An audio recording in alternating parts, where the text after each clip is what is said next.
नमस्कार, मैं हूं doctor Gaurav Goswami, radiation oncologist, Epic hospital, Varanasi.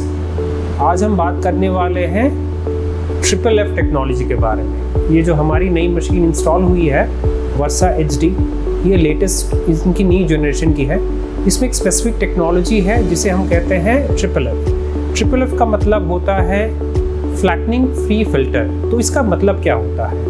Practically हम सोचें, इसकी मदद से हम जो ट्रीटमेंट करते हैं रेडिएशन की, जो एक्सरे की रेज, जो किरणें निकलती हैं ट्रीटमेंट मशीन से, वो हम दुगनी या चौगुनी रेट से हम डिलीवर कर पाएंगे। तो इसके क्या फ़ायदे हैं? इसके कई फ़ायदे हैं, जैसे ट्रीटमेंट टाइम जो है वो काफ़ी कम हो जाता है मरीज़ों के लिए। दूसरी बात है, मरीज़ के किसी भी हिस्से में रेडिएशन जो जाता है ट्रीटमेंट के दौरान, ये काफ़ी कम हो जाता है ये FFF टेक्नोलॉजी के कारण से। इस FFF टेक्निक के कारण से हम कह सकते हैं कि ये जो वर्सा HD मशीन है, ये कम्प्लीटली एक SRS यूनिट के केपेबल है।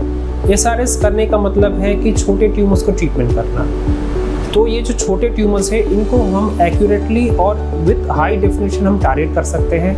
ट्रीटमेंट टाइम कम हो जाएगी, मरीज़ की सहूलियत होगी और हमारी ट्रीटमेंट प्लानिंग प्रोसेस और भी एफिशिएंट हो सकती है। इसके कई और भी फ़ायदे हैं, जैसे अगर हम IMRT टेक्निक से भी करते हैं, तो ना कि इस पर ये जो SRS SRT टेक्निक से, बट IMRT में भी हमें काफ़ी फ़ायदे मिलते हैं। इसीलिए देखी गई है ये जो FFF टेक्निक है, ये आज की जितने भी मॉडर्न और अल्ट्रा मॉडर्न जो मशीन्स हैं, जैसे साइबर नाइफ, जैसे टोमोथेरेपी, इन सभी में ये टेक्नोलॉजी इंक्लूड कर दी गई है।